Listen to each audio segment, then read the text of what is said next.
The broadcast is now starting. All attendees are in listen-only mode. I was muted. Good afternoon, everyone. We're going to give it about 30 more seconds for people to start logging in. I'm going to get the presentation loaded. There we go. You should be seeing my other screen. Okay, well, good afternoon, everyone. Thank you so much for coming to today's Lunch and Learn. My name is Donald Garrett, and we'll be kind of going over some new electronic meeting authorities that are going to exist for different homeowners associations, condominium associations, et cetera, in Virginia. And if you have any questions during today's session, please use the questions and answers area of the webinar. Depending on what device you're on, if you're on like an iPad or a cell phone, it might look like a little question mark icon, but just type all your questions there. You can feel free to interrupt me at any time. I can talk fast sometimes because I love these topics and get really, really excited. So if I need to slow down and repeat something, just type it there in that question and answers area. But I'm going to try to keep my remarks to right around that 30-minute mark, and then hopefully I'll leave some time, maybe 10, 15 minutes for any questions and answers that you might have during the presentation. So without further ado, again, my name is Donald Garrett, and I am a professional registered parliamentarian. What does that mean? That means I am obsessed with Robert's Rules of Order, and that is the credential given by the National Association of Parliamentarians. And I've been kind of a consultant to different organizations, nonprofit groups for the past few years, and as it relates to community associations, I've served different roles, whether it be the parliamentarian that's advising the presiding officer at that meeting, or the impartial elections inspector that's counting the ballots, or I even take the minutes for a cooperative association out in DC. But outside of the parliamentary procedure, my background, I have a master's of public administration, so I'm very minded about nonprofit management. And so when I kind of give that consulting advice, it's not only about what's the appropriate rule, but also kind of what's the impact that it might have on, I guess, the corporate governance and sort of like the stakeholders of the organization. And so just for today, the presentation, you can almost think of it being broken up into 3 different parts. We're going to talk about the current state of play, and then what exactly the legislative updates have been that are going to allow your enhanced electronic meetings capabilities, and then sort of like the food for thought. So some sort of those implementation ideas that help you implement some of these new authorities that you have. And so before we begin the presentation, of course, you always got to have some disclaimers, right? So my first disclaimer is I'm not an attorney, and so nothing in this presentation should be construed as legal advice. As a parliamentarian, I typically work with the Association of Attorneys. I like to kind of talked about the relationship as if I was like a building inspector, right? So a building inspector is going to be measuring things, and they're going to come to that determination that, oh, this wood or this wall is too long or too short, right? The building code is going to be an ordinance or a statute, but that building inspector is not making a legal determination. It's more of a fact-based determination, right? So that's how I see my role when interacting with the associations, attorneys, et cetera. It's not necessarily giving you legal advice, but saying, okay, now that the statute applies to you, this is how you would implement it, right? And then during the presentation, if you see any citations to RONR, that stands for Robert's Rules of Order Newly Revised. It's now in its 12th edition. That just came out at the end of 2020. So there's some changes in there that'll be really good. And then if I ever say the term community associations today, I'm referring to entities that are subject to the Property Owners Association Act or the Virginia Condominium Act. no matter what no matter what your organization kind of calls itself, I'm just going to use community associations as the general term. So if you're attending today and you live in like a co-op or you do things with timeshares, all the changes that I'm going to talk about today did not apply to those type of groups. But when I say community associations, typically you're condominium owners associations, property owners associations, homeowners associations. So before we talk about the future, we kind of almost got to talk about the present, right? And so I have some definitions here on this slide. If you look to that first one at the left, that's coming directly from Robert's Rules of Order. And that's Roberts' definition of a meeting, which is a single official gathering of members to one room or area to transact business for a length of time during which there is no cessation in proceedings and the members do not separate unless for a short recess. And so if your association follows Robert's Rules of Order, Roberts really takes a conservative approach to what constitutes a meeting. If you notice in the definition, there's a geographical limit in there, really talking about members needing to be in the same area, right? Because they put a high emphasis on your meeting in the same room, you kind of have your debate, your discussion, asking questions, amendments, and then kind of taking your final vote and whatnot. And so that's part of that's kind of part of like how they envision meetings should go. And so if you look toward the middle in the 12th edition, this is an updated definition of what they call an electronic meeting. And they define that as meetings at which, rather than all members being physically present in one room or area, some or all of them communicate with each other through electronic means, such as by the internet or by telephone. And so if that middle definition, Roberts really treats electronic meetings as an exception to their definition of a meeting. And so because of that, they really want organizations to put electronic meeting provisions in their bylaws, because those bylaws are going to supersede what's listed within Robert's Rules of Order. And so this is kind of this is almost the kind of the conflict where a lot of groups have come under over the past year with COVID-19. As we know, it's really hard sometimes to amend either your covenant, declaration, deeds, or governing documents for your condominium associations and homeowners associations, because you might have to get 2/3 of the entire neighborhood to agree to it, right? And so if you have really restrictive bylaws about what constitutes a meeting, and it's hard to change, that's where some groups, especially during the past year, have kind of been at a loss about what to do. And so what we're going to talk about really soon about how you're no longer going to be at a loss. And so if you look at the very right, that definition for electronic meetings is a meeting conducted by electronic means.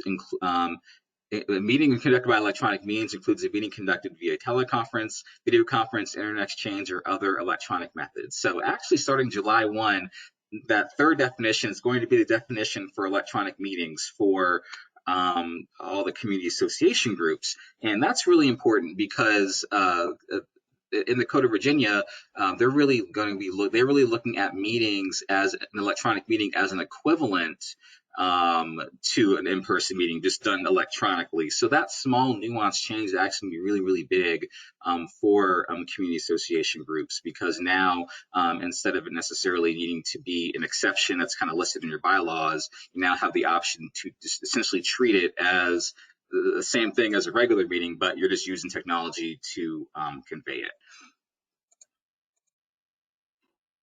And I started with those definitions because just really briefly, if you look on the table at the right, there's various sources of meeting procedures, parliamentary procedure that your condominium association, community association is going. There's different sources from which they receive what to do for their meetings, right? And so if you look at the very, very top of this table on the right, you're always going to follow the law first, right? And so all the changes we're talking about today are changes in the statutes within the Code of Virginia. So it's really important because that change at the top is actually going to flow down. And since it is the highest source of authority for your groups, you'll be able to access these authorities regardless of what your governing documents have to say. And so if you look, Robert's Rules of Order is kind of like in the middle right there. And so that's why it's really great, the changes we're going to talk about, because especially, let's say your community association, was founded maybe in the 1960s, 70s, 80s, before the internet was even thought of, right? The internet as we know it was thought of in the 1990s.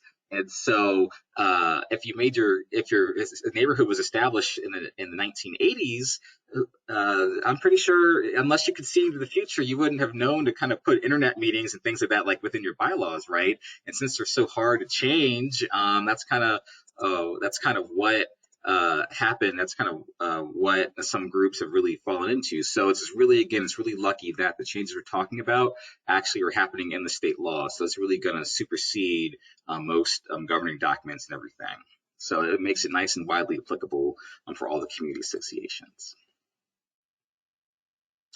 And so, in addition to the definition for meeting I just went over, kind of the current state of play for what we have currently, as we know, is one, hybrid board meetings, right? So under the various acts, the board can kind of meet electronically so long as two of the board members are present in a singular area, and then everyone else can kind of see or hear the directors that are participating over the phone or over the internet, et cetera. To the Condominium Act and the Property Owners Association Act, there is some language about electronic voting, but currently it is a little bit ambiguous. But we'll talk about soon is how they're going to actually they change it up to make it nice and explicit and great for everyone. And then 3, the other current state of play, like I just kind of talked about, it's really been dependent on your organization's governing documents for like what was allowable for an electronic meeting, electronic voting within the association. And don't think I didn't miss the biggest one, right? So the fourth thing with within the current state of play is the government has given some COVID-19 mitigation to community association groups. The General Assembly had placed this within the 2020 budget that allows for full electronic board meetings during the governor's declared state of emergency. But this was really a very quick and temporary fix, and there were several downsides to this because due to temporary nature of how it came about. So one, it was included within the budget bill, and as we know, a budget is only for a fiscal year period, and so there are questions about how long. So when this budget is over June 30th, there are questions about what do you do starting July 1. 2, it only gave the authorization for board meetings, so it didn't even address the membership meetings, the owner meetings, what you can do for electronic meetings. And then thirdly, the authorization to meet and kind of vote electronically was only given in congruence with a governor's declared state of emergency. And so no one has any idea how long the current governor is going to kind of keep up the current COVID state of emergency. What if the group wants to meet when when it's safer to kind of meet, whether they still want to meet electronically and whatnot. And so that's kind of like the downsides to temporary fix that the government kind of placed in for the community associations. But now that we kind of have the current state of play, right, a nice little refresher, there is a companion bills that actually passed the General Assembly, House Bill 1816. It passed earlier in February this year. And so some key points about these bills. One, they're very, very bipartisan. The House bill had a chief patron that was a Democrat up here in Fairfax County, and then the Senate bill chief patron was a senator down in the Richmond area. And it actually, both bills passed unanimously on the General Assembly, and they were approved by Governor Northam back in February. And what's key in Virginia is, remember, laws in Virginia come in effect on July 1. And so we're here in April, we're almost May. So even though the law isn't going into effect until July 1, today you can start that planning process of what you're going to do when you get this authorization at the beginning of July, right? And so that's why you're taking the step today, attending this to kind of learn more about what the tools are going to have at your disposal. And the other key point is this is, like I said, this is really impactful change. It's really looking at the top and really trickling down to a lot of associations. Is really going to place everyone in an even playing field, kind of regardless of what your governing documents say. So here is, actually, sorry, before I talk about the first change, I'm going to say I'm only going over kind of the big major parts of the bill. If you search this bill with the Virginia General Assembly, you can see all the text yourself. But today's focus is really the big major pieces, because we only have about 15 more minutes to kind of finish up this lunch and learn. So if you have any follow-up questions, again, please just email me, or you can type it in the little question area of the webinar. So the first change that these bills are going to do to both the Property Owners Association Act and the Condominium Act is you're pretty much going to have complete authorization for electronic meetings. And so if you look at that yellow highlighted text within Virginia, that's text that's going to be inserted in both of those acts. And so if we start from the beginning, a new subsection F is going to say, remember, it's going to talk about any meeting of the association, board, and committees. So that's already addressing that one pitfall from the current COVID mitigation. So now any sort of meeting within your groups, whether it's the members, the owners, the board, the committee, it can be held entirely or partially by electronic means, right? So already from that first line, you already have a total authorization to meet electronically. The next part, though, says provided that the board of directors has adopted guidelines for the use of electronic means for such meetings. And so, forgive me one second, my little presentation software is showing that you aren't seeing the full screen. Give me 1 second. I hope it's not lagging.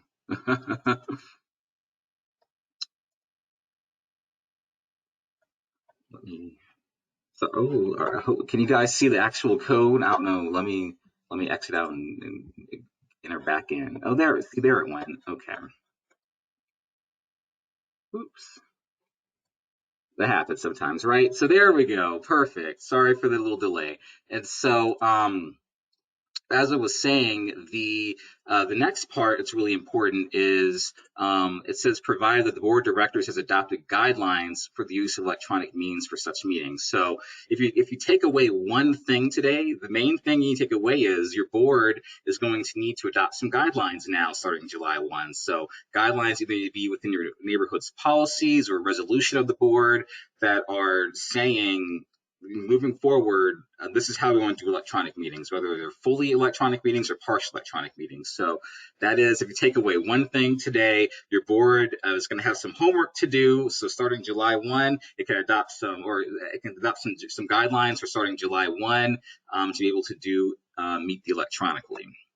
And then so next, those guidelines the board adopts, they have to make sure that people accessing the meetings are authorized to do so, and that people entitled to participate in the meetings have an opportunity to do so. So when it comes to board of directors meetings, remember, you have to give owners have the right to kind of address the board about what's going on in the neighborhood and everything. And so when you're making those guidelines, remember, you have to keep in mind how would non-board members be able to kind of speak if you do a Zoom type of thing for your membership meetings. How are you going to verify how are you going to verify that the attendees are actually owners and stuff like that, right? So those are some things you need to kind of keep in mind when you're going to do your electronic meeting authorization. So this is very, very brand new. If you look at the new subsection G, something that's really important to remember too is when you are creating these electronic meeting guidelines, you need to have in the back of your mind, what will you do if someone doesn't have a laptop or someone doesn't feel like participating electronically? The association still needs to make available a reasonable alternative for people who don't want to meet electronically. And so, that can range from anything from just having it up on the TV in the clubhouse if someone really requests it, right? So Keep that in mind too when you're doing your guidelines. You also have to keep in mind that not everyone's going to want to participate electronically, and they have the right to not do so if they choose not to. And so just some points to sort of consider when you're dealing with these guidelines is one, you need to really consider, are you going to be fully electronic or are you going to be partially electronic? So are electronic meetings going to sort of be the norm of your organization, or do you want it to be more of like a permissible exception if someone misses the room or it's the weather is bad outside, right? Next, another point to consider, how will you verify your quorum? And so remember, the guidelines, you have to make sure that people accessing the meetings are authorized to do so, and that can take various forms. Yeah, that can take various forms. I'm sorry, it's showing that you're not seeing my next slide. I'm going to give me 1 second.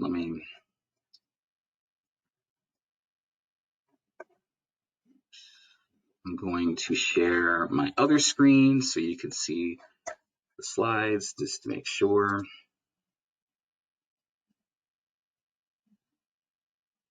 There we go. Okay. And so,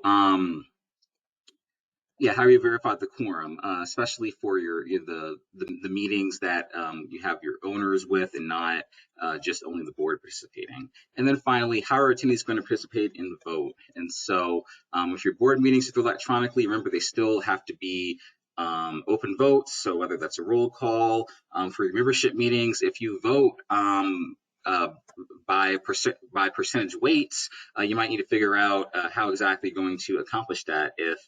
Because Zoom polling alone, for example, it's one person, one vote. But if you're in a condo association, you might vote based off of square footage, number of bedrooms. And so you need to make sure you kind of have some points to consider for that too when you're doing your electronic meeting guidelines.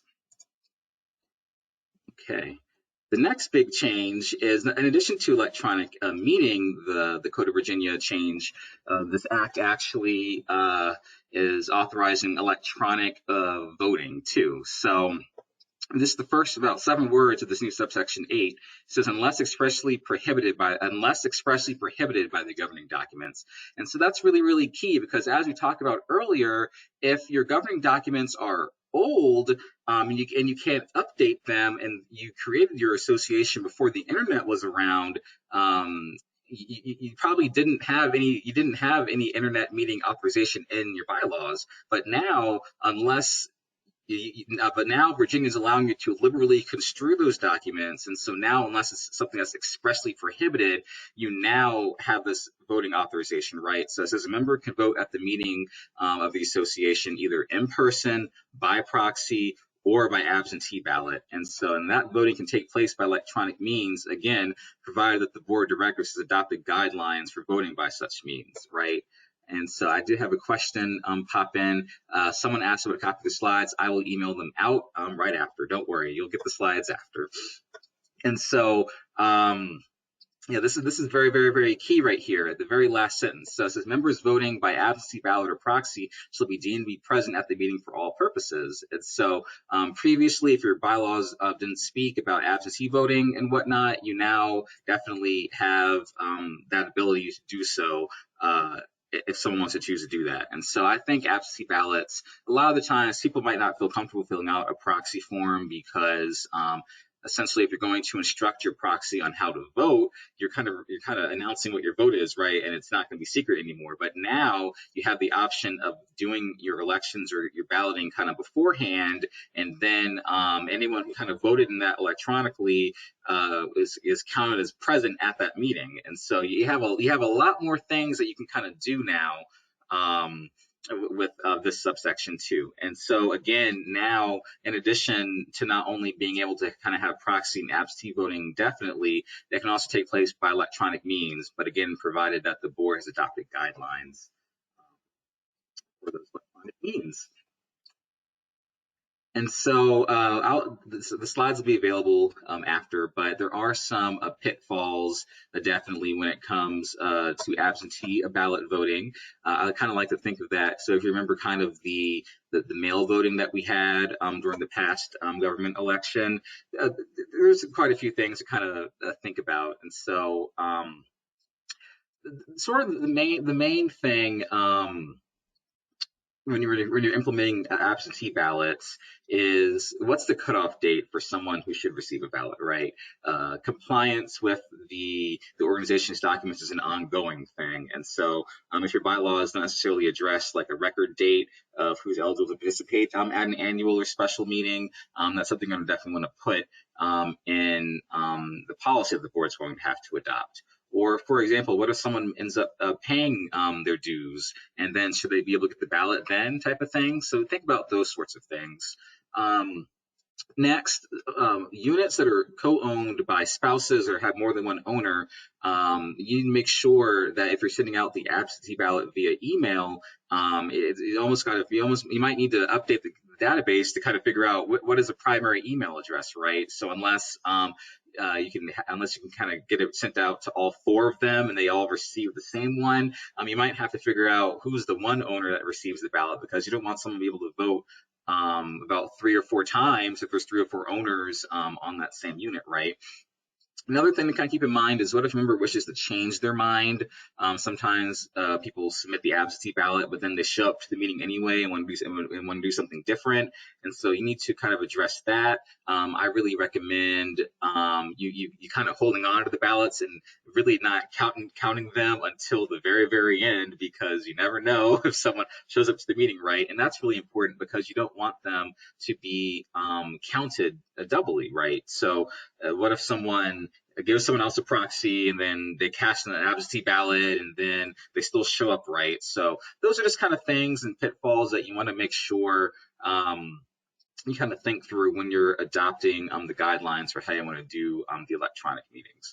And one other thing is, even during this past year, we really had some delays with the Postal Service. And so within those policies, you kind of want to also make sure everyone's on the same page about the date of receipt, right? So are we doing it? Are we doing this by a date of receipt? If we're doing it by mail, or are we looking for the postmark date? How long do we have to count them? Those sorts of things are all things kind of think about when you're wishing to vote via absentee ballot.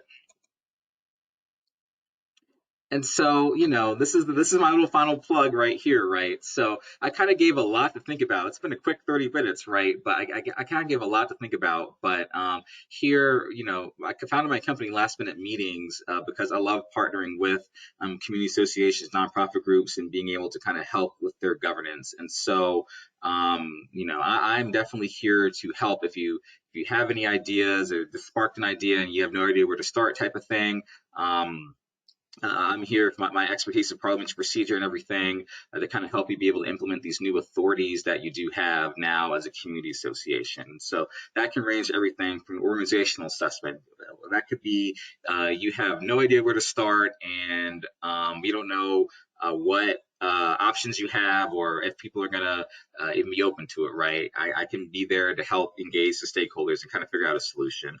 Or earlier during the presentation, I talked about the board is going to have to adopt guidelines for electronic meetings and electronic voting, and so I can help help you with that policy development, kind of help you think through sort of those things that people might try to trip you up on about.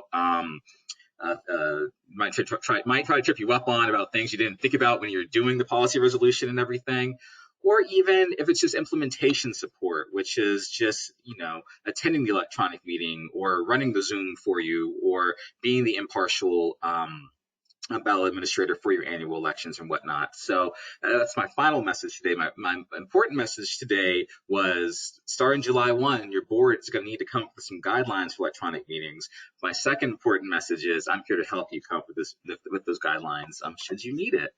And so I know I talked kind of quickly, but wow, I stuck right to 30 minutes. And so that leaves any time if anyone has sort of any questions about anything I spoke about. So if you look at the webinar area, there should be like a question and answer panel. If you're on your phone, it might look like a little question mark sign. But I will now, I guess, just pause and stop talking and see if anyone has any questions that they want answered.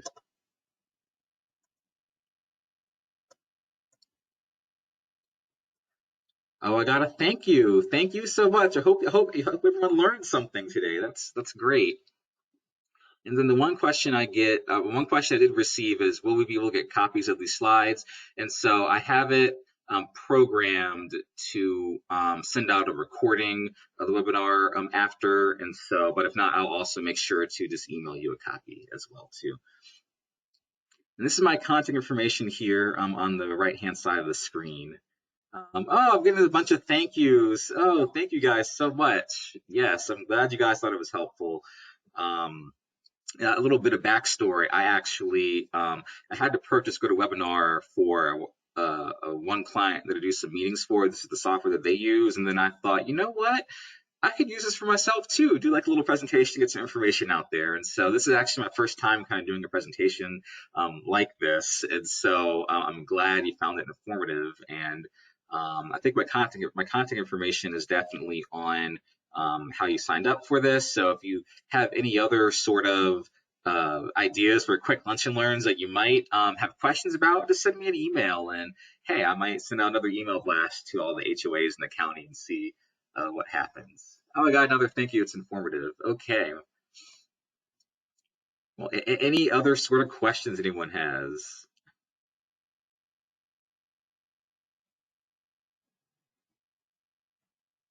Oh, I got a good job. Oh, thank you so much. And so, oops. So again, what I have displaying on the slide now, those are the bill numbers. And so if you go to the Virginia General Assembly website and type in House Bill 1816, it's going to pop up and you'll be able to see the full text of the bill. Okay, so I did receive one question. It says, what do you recommend as a reasonable cutoff date to receive a ballot before the annual meeting? A week beforehand by mail, less by email? And when would sending the ballots to the property manager be sufficient? And would sending the ballots to the property manager be sufficiently private? And so there's a couple of things there. So one, when it comes to a reasonable cutoff date, I it kind of all depends on what exactly is on the ballot, right? And so um, remember, if someone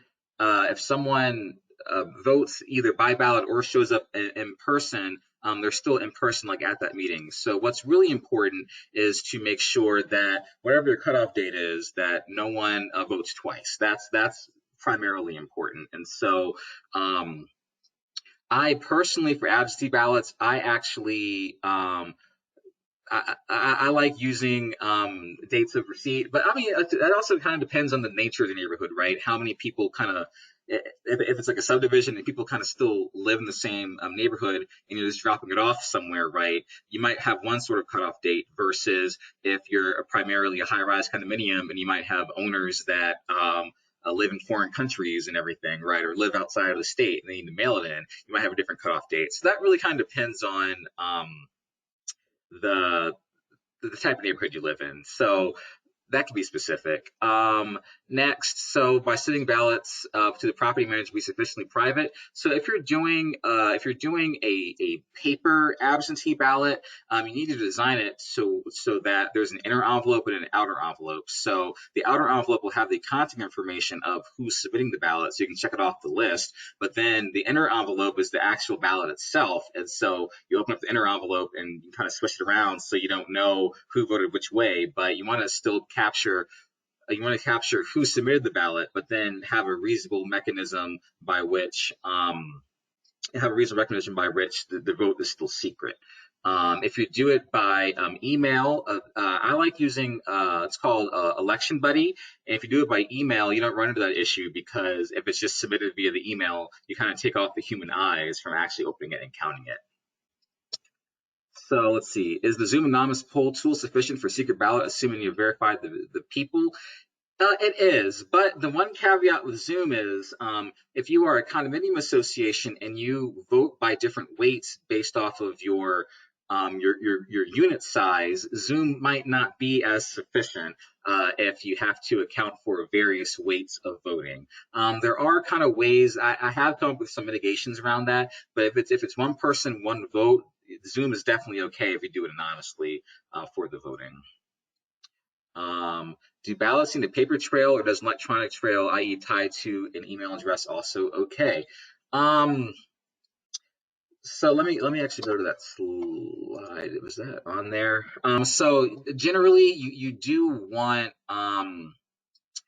ideally you do want some sort of trail, I guess, to be able to do any sort of recounts, if that makes sense. And so I like using it's called Election Buddy, and so what Election Buddy does is it separates everything electronically, right? And so the person who launches the election does not know the password for the person accessing the election uses to get in to access their ballot, but it still tabulates the results. So the person who's running the election, you can print out literally every single vote that was cast and count it by hand if you want to, but the identity of the voter is not on there. And so I really like Election Buddy because it kind of creates that backup record should you need it. And so, to the extent that you have like a trail, people definitely kind of want some sort of verification. I guess that like if it gets contested, you want some sort of verification that it was counted properly. So if you're in like a Zoom poll, for example, you share the results, everyone on the screen can see, oh, okay, that's the results that Zoom calculated. If you're using some other software, basically you want to be able to have someone else be able to kind of run back and do the math after you too. That's my recommendation for that. I hope they answered your question. Okay. Any other questions? I'm looking at the slides.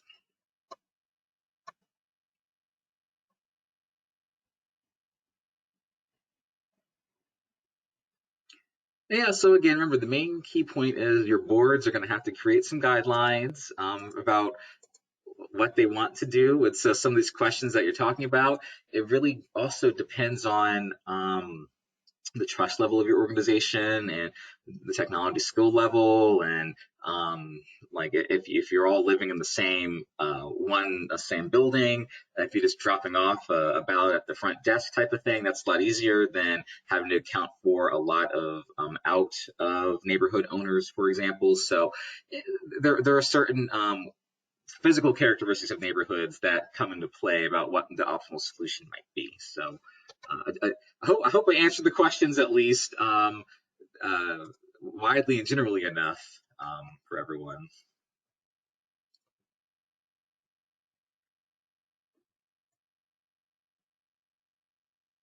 Does anyone have any other questions? If you question and answer area of the webinar, if you're on your phone, it might look like a question mark icon.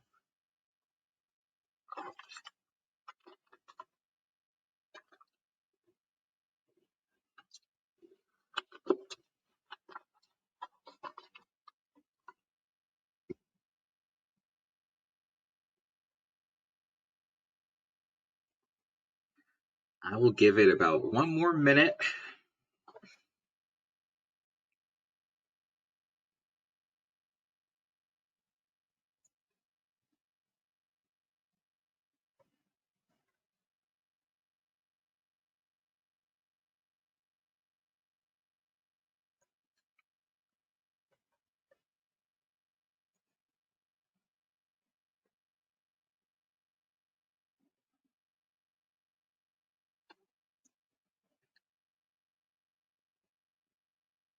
So, okay, here's one question. Do you recommend a separate ballot and proxy form when sending in your vote for election of officers? So yeah, so almost what did Spider-Man's Uncle Ben say? With great power comes great responsibility. So the authorizations we talk about today, there's a lot of options available, and so basically, it's going to be really important to kind of for your board to kind of make that decision about what is the optimal way we want our elections or our meetings to be done. And so, so when it comes to a proxy form versus a ballot for the elections, whatever you do, you need to make sure whatever happens is you need to make sure it's the directions are clear. And so I actually absentee ballots. I like them more for after the meeting. I like absentee ballots more for votes occurring after the actual meeting. So let's say you voted on, you're at your meeting, but you didn't have enough people to kind of show up and adopt the policy. I like then kind of pausing that meeting and then allowing people to vote afterwards absentee to kind of get those numbers up to see if you can get it approved. So I like proxies before the meeting generally because sometimes depending on what's on the agenda or the order of business, you never know what might not come up, right? You never know what might come up. So it's good to kind of have a human person to kind of make that judgment call uh, about how to actually vote for that person who's not at that meeting. So it just depends. For if your officer elections, if you don't have a lot of floor nominations, it very well might just be easier to just do the absentee ballots and call it a day when you do your annual mailings. And so again, that's a sort of, it's like an organization or organization type of thing to where this all depends on what typically happens at your annual meetings.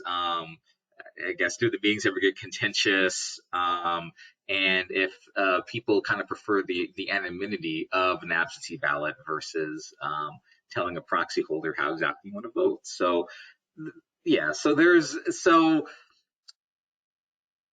my recommendations, I guess, normally are based off of whatever the organization's norms are to try to meet where they're at for the optimal solution. So I will just say that what we covered today, there's a lot of ways to kind of implement it. And so definitely, you have my email address. Please reach out to me and maybe we can talk some more about exactly what happens with your organization.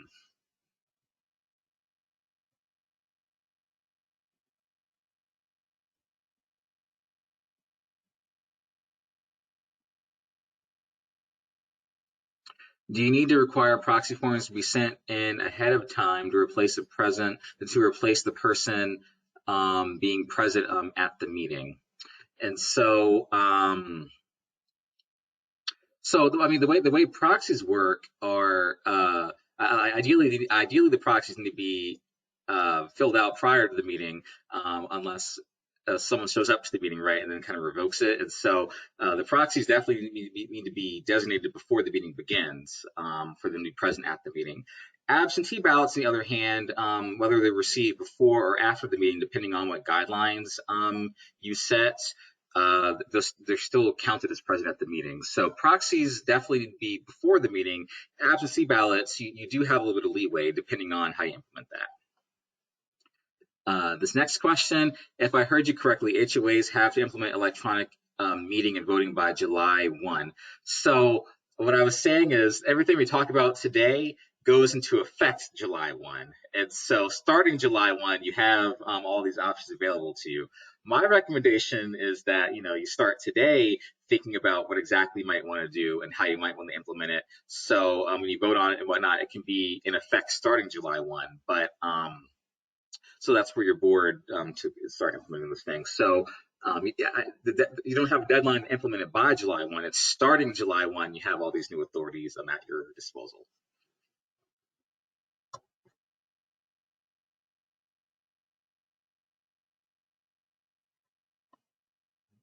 Give it, let's see, one more minute. So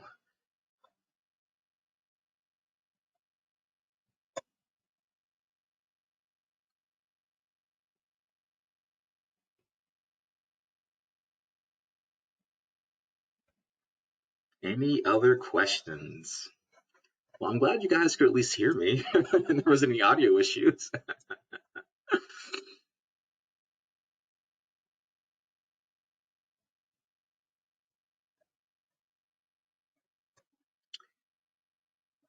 Okay, what happens if you've not done anything by July 1? So it is not. So it's not a deadline.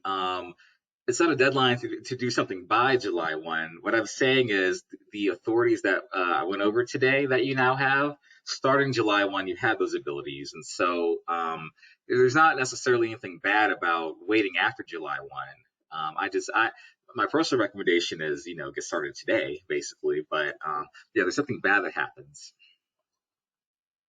Whatever holding electronic meetings but have not made these changes. So, I mean, that depends on organization to organization, bylaws to bylaws.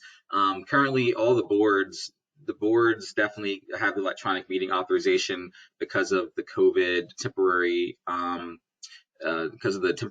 authorization by the governor with the COVID emergency. Um, Depending on the organization, there are provisions within the Condominium Act and the Property Owners Association Act about electronic voting being okay. And so, generally, my recommendation always is, starting July 1, you definitely are going to have this authority. So look towards the future, essentially, and kind of get the ball rolling about what you might want to do for the future. Did you say the temporary COVID authority is already terminated? So I did not say it's already terminated. I just said one of the downsides to it being within the budget bill and being tied to COVID is that it is based off of whatever the governor currently thinks. And so luckily, starting July 1, you will have these authorizations regardless of what the governor thinks, essentially. So all the COVID things it's still in place as of right now, but the positive thing is starting July 1, it doesn't matter about COVID. You can use these guidelines for electronic meetings and keep it moving.